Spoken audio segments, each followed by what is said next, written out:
Oh, those are small. Those are... I want to find... Ooh.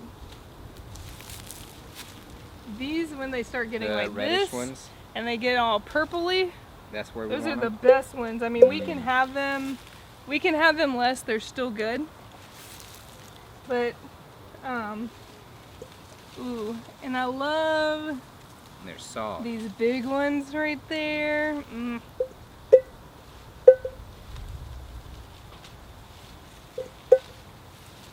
So Zach, we've had a really good crop of these. Yeah. This year. And I love these, they're like candy. How long has this been growing here? Let's see, I have lived here for 19 years. And it was here before I got here.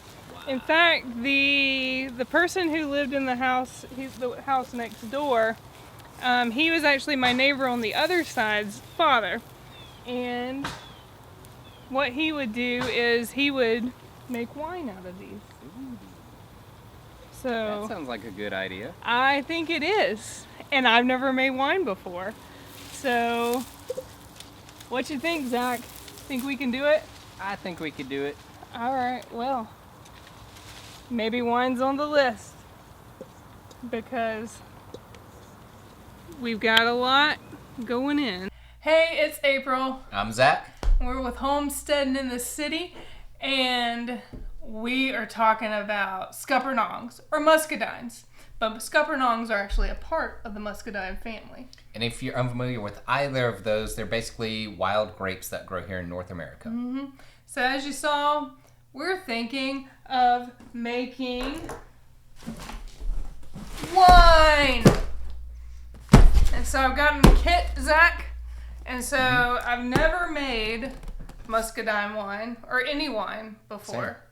Same. But I figure because the crop is doing so well today, or this season, that we would get a kit and give it a try. So you're here to unbox this with me. You get the honor. Nice. So let's see what's in our kit. That's just a packing slip.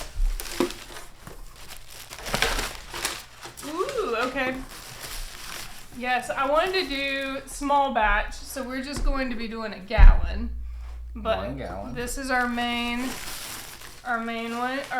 container. But this also is I think this is our fermenting bucket, or one of them. So, and that's gonna go on there.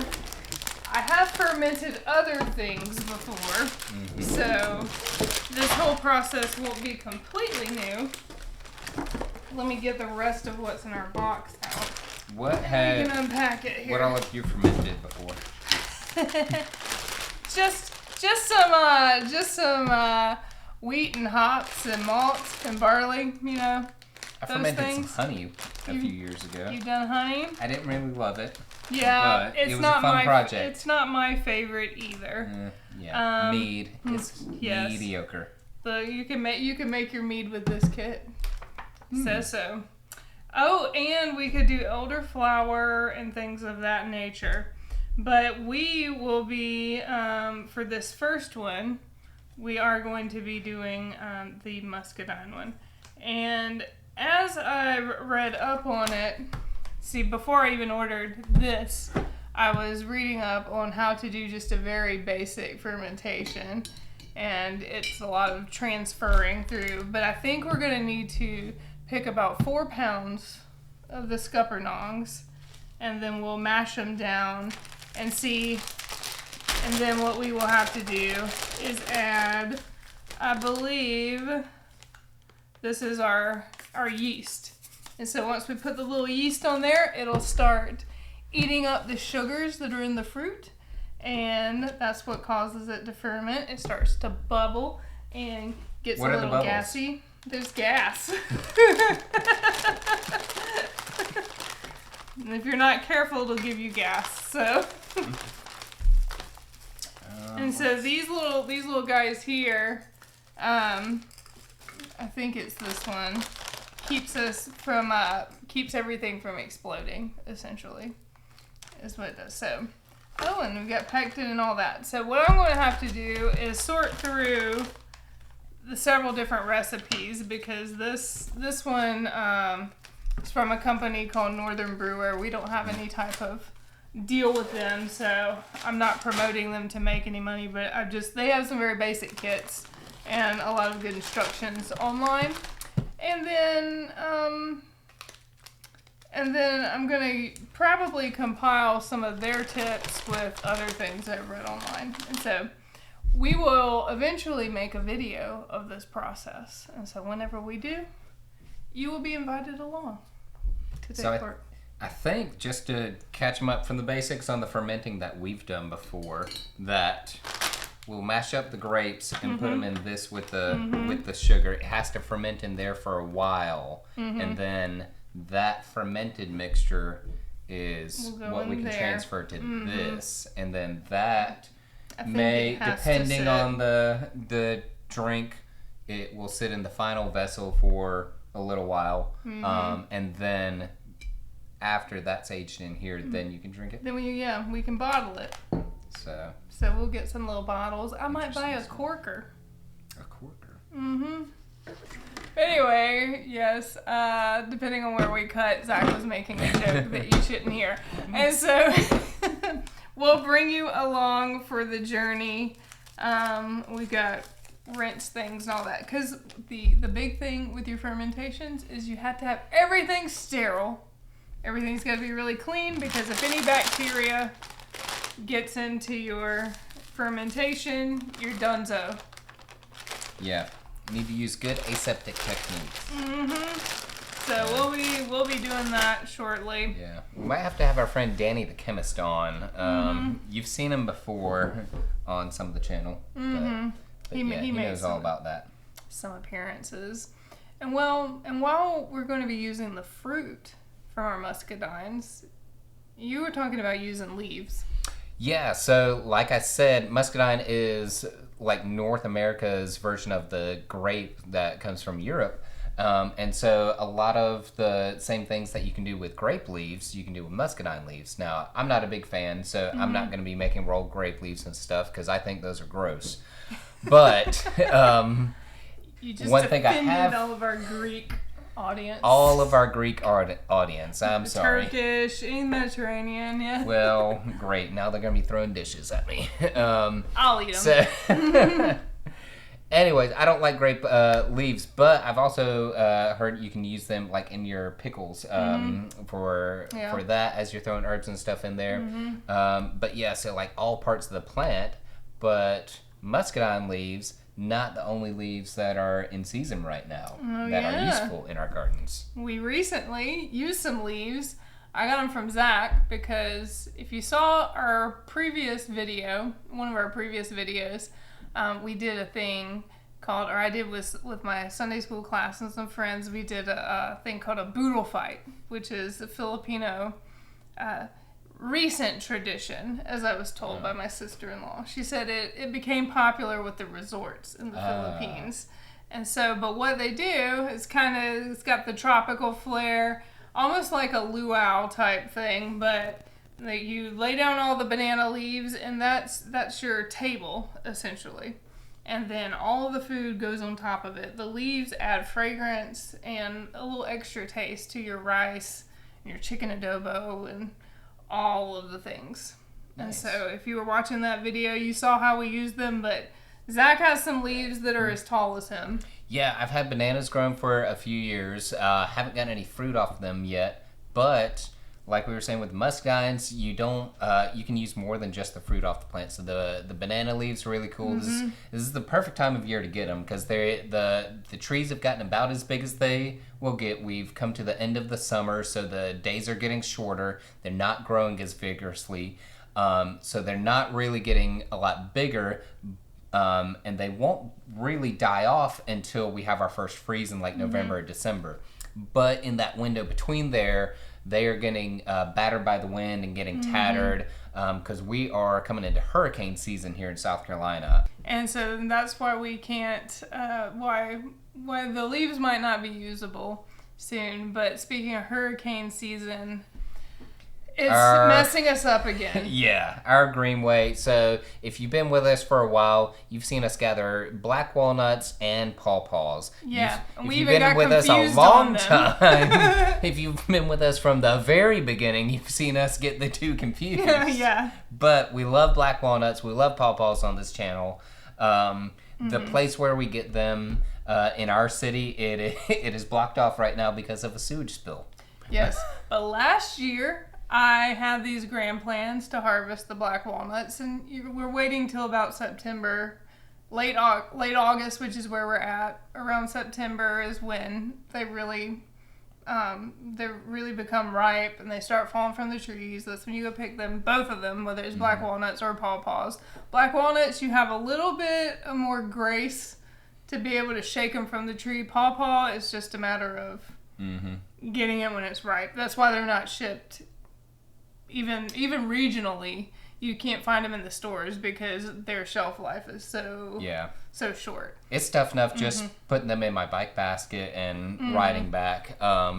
Just from the bump of the road, they'll get kind of bruised and beat up. But we'll usually turn them, either just eat them right there fresh or turn them into ice cream or something. So you can really just pull out and process the pulp. But thankfully, we've got both of those growing in our yards now. Black walnut and lots of pawpaws. I have one tree. I think I have several. Neither of us have fruit yet. It's going to be several years before we get fruit in our yards, but we are growing them. Pawpaws are finicky. Yeah. But the black walnuts are more prolific, and my plans last year to get some were ruined by Hurricane Helene. All the walnuts ended up probably in Charleston somewhere by the time the hurricane got done. Yeah, we had, of course we have winds, we have flooding that kind of washes out all our pawpaws and our black walnuts that we get right there along that greenway. That's in the, that's along the river. So when everything flooded, it just washes everything out. We're not telling you exactly where. Oh, no. But when we got in, it was, the forest floor was just covered with debris that had come from all the way up in North Carolina and washed through. It just caused a lot of devastation. Yeah. But so our lack of fruit was the least of the worries. But and then my favorite spot to get pawpaws is a little bit farther down the river, but I can't get to it right now because I guess I could if I drove down to the parking lot, but I really like to bike down there because I like to use my e-bike to get around here as much as we can because I hate driving. But the good news is I don't have to drive as much lately. Oh, yes. Because if you didn't see our other channel pop up recently, that is totally unrelated to gardening and stuff, and so it might not have showed up in your algorithm, but our FSD and SC channel is showcasing the new autonomous driving so that means full self-driving. Yeah, FSD, full self-driving. Kara and I got our new Tesla. P.S. For those of you new to the channel or old to the channel that haven't kept up, April and I are neighbors, friends from college. Kara is my wife who lives around the block back at my house. I rode my bike over here to April's. Anyways, after that side note, but yeah, Kara and I just got we just got a Tesla. It's our third electric car. We love the self-driving, so we're showcasing that on that channel. And then we are about to get solar panels put on our roof so that we'll be able to power our Tesla and our e-bikes that we use to get around town. So if we have a situation like Hurricane Helene again, where, grid power was down in a lot of places, and shoot, when grid power is down, the gas stations aren't working. So, even if you have gas cars, you might not be able to fill up. So, we love that we have an electric option. We'll be able to generate power right on our property and power the car and the bikes that we use to get around. And then, another cool thing that we got from the same family of companies is the Starlink backup internet that we just put on top of our greenhouse. And then they actually had a new plan that just came out recently. It's really cool. It's only $5 a month. You get unlimited low speed backup internet, and so we'll probably use that, for things like our smart locks and thermostat and stuff that don't need fast internet like streaming, and then that can be just backup for there, and then if we have any comms down situations, then we've got it right there. And so that right now, we actually got the Starlink after Hurricane Helene, because we had family, Karen and I had family, at least in western North Carolina, that we didn't hear from for days when all the communications were down. So we wanted to make sure that, we had a backup to the backup. And so we've got, satellite internet that can be powered by solar power, and we put that. Now we just had a temporary ground mount, and now we found a new home for it on top of the greenhouse. I think we got some pictures that we can show you, and that's right at the corner of our yard. If you're familiar from my garden tours, at the end of the chicken run, the end of the channel, which is sadly now empty. Raccoons, owls. We think, I think it was the owls, because, if you didn't watch my last garden tour video, all of our chickens got eaten in the past month. It was sad. Oh, that one, I think it was a raccoon. Yeah, maybe one got so. Decapitated. It was horrific. I didn't even see it, but I heard about it. So we lost 3. I saw 2 of the bodies. One of them, we never even found the body. Just lots of feathers. And see, and this is why I can't have chickens, because I'd be crying. I don't want to talk about what it says about me that I'm... Well, Carol wasn't either. She was like, I can get over lost the our chickens. I wouldn't be able to talk on video if something happened to Percy. So I'm not completely heartless. Yeah, the chicken, they're not quite as, but still, it makes me sad. Yeah. It makes me sad. Mm-hmm. Girl, are you going to get some, do you have plans to get more? Oh, yeah, for sure. But before we get more chickens, this is at least an opportunity to take a step back. I already started deconstructing part of their run and working on that today. And then we will come back and just create a better enclosure for them. Part of the problem, I think they got themselves killed because they didn't like to stay in the protected area where they were supposed to be. They would escape and run around in the open air, and they learned their lesson, I guess. Yeah, well, I guess. They don't have much of an opportunity to correct. No.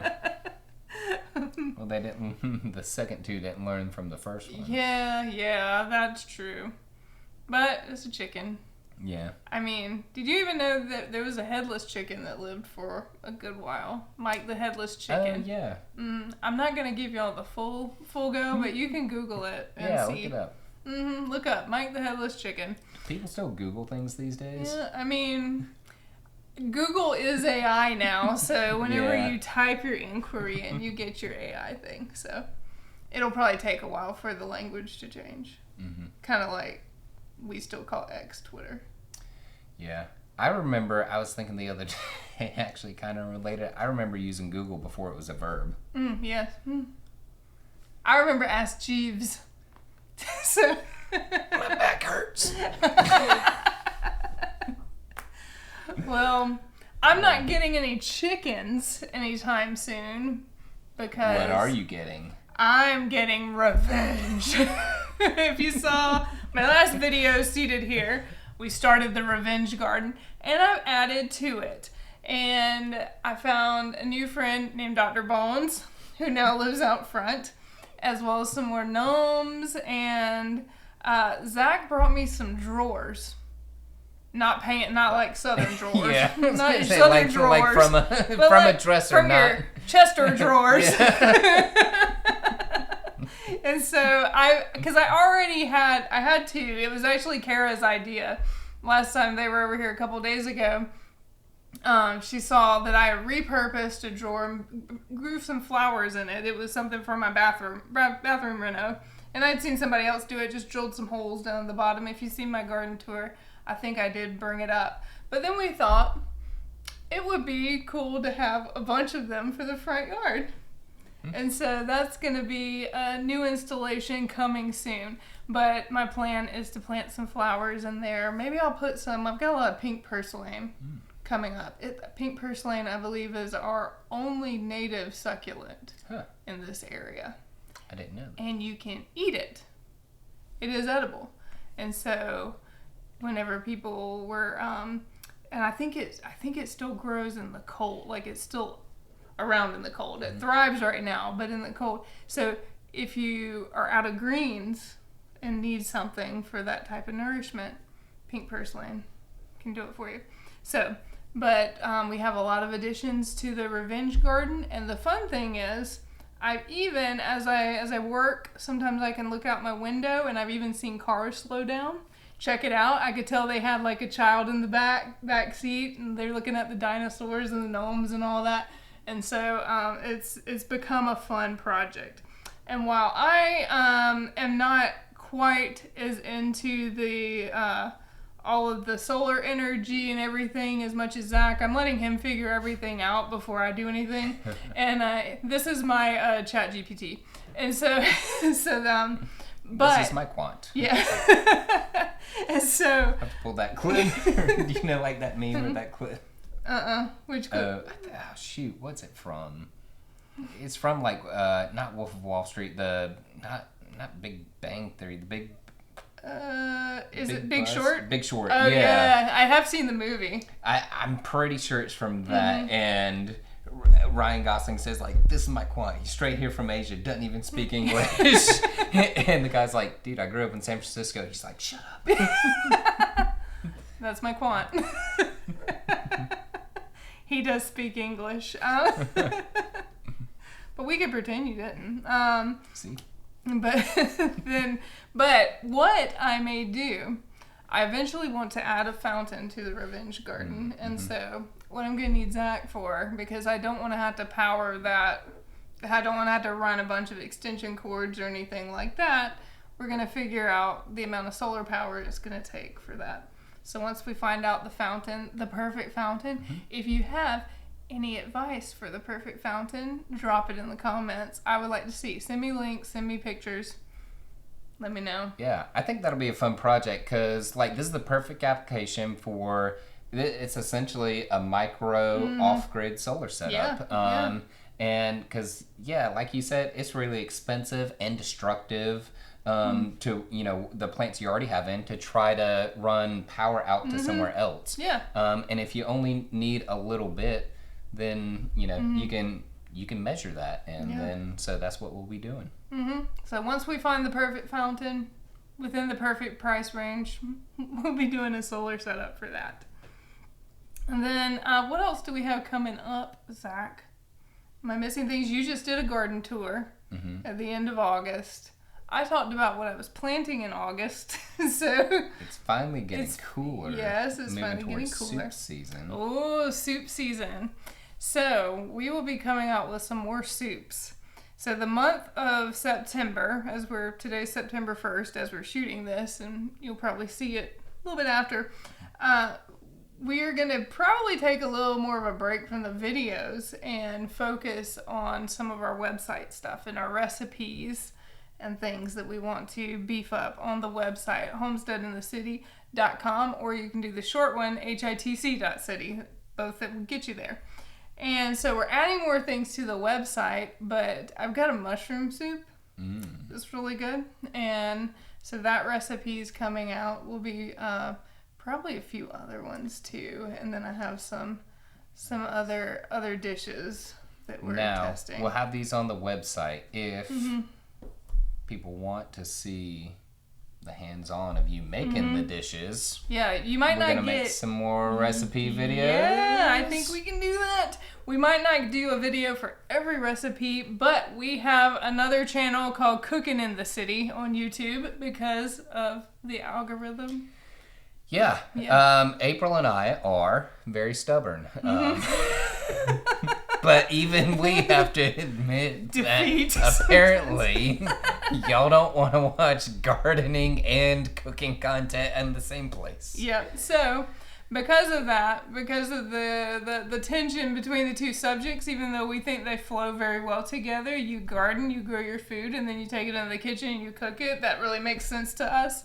It doesn't make sense to everybody else, particularly YouTube algorithms. So we have another channel called Cooking in the City. Right now it has some of our older stuff that you can also find on our Homestead in the City channel.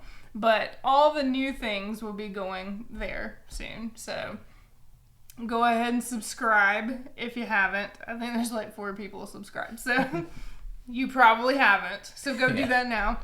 And we'll have the cooking stuff coming there. But they'll all be on our website, homesteadinthecity.com. So you'll be able to find it from that one central spot. Can they sign up to get email updates? You can. Now, we've sent one email. You can sign up for the updates. You can sign up. Will they get emails? Well, you will. We guarantee we will not spam you. We guarantee you won't be spammed. Yeah. In fact, you'll probably no be spam like, guarantee. Am I getting the email?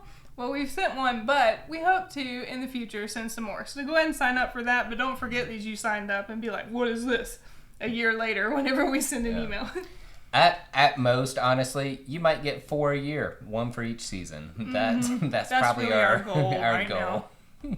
And then and we also plan on having some more posts on the website coming up with maybe more like basic gardening tips and things like that. If you want to learn about different things, Kara and I are planning a party for Halloween, and so we're going to be documenting a little bit of that as we do, and that's part of some of the recipes you'll be seeing will be recipes for that party. Cool. So if you're a fan of Alice in Wonderland and that whole trippy thing, come see what we're doing. To recap, check out the self-driving channel. We'll put that in. And then Cooking in the City. Head over to our website for any and all recipes and posts. And also, it'll get you all the videos that we do, and it'll be in one place. So that's your hub. But that's what's coming up. That's what we're working on. And so stay tuned on our social medias. We'll be posting some things. We're on Facebook now as well. Facebook and Instagram and YouTube. And not TikTok. And not TikTok, because we're millennials. And until we can find Americans. Till we can find a Gen Z that will that will run our TikTok, we're probably not going to do that. And we have Pinterest. But Pinterest is more like a search engine. Mm-hmm. It's a beautiful, beautiful search engine. And the older I get, the more I like that out of all the other things. I was on Pinterest when their logo was blue. I know. He's an early adopter. And I'm like, let me wait and see. So, I was on Pinterest when it was just a bunch of dudes. That's how old it was. Yeah, can you imagine? It's a lady. Pinterest used to be only dudes. It's a lady site now. But if you're a secure male, you can use it. If you're insecure, don't. There, I just confused everybody, right? Uh-huh. Mm-hmm. The alpha men don't know what to do. Do we have an audience? All right, well, that's it for us. Stick around. Tune in later when we have wine. Hopefully we'll have wine to show you later on. Cheers. And then we'll have a competition to see who can down their gallon the fastest. But we'll see you next time. Thanks for watching. Bye. Bye.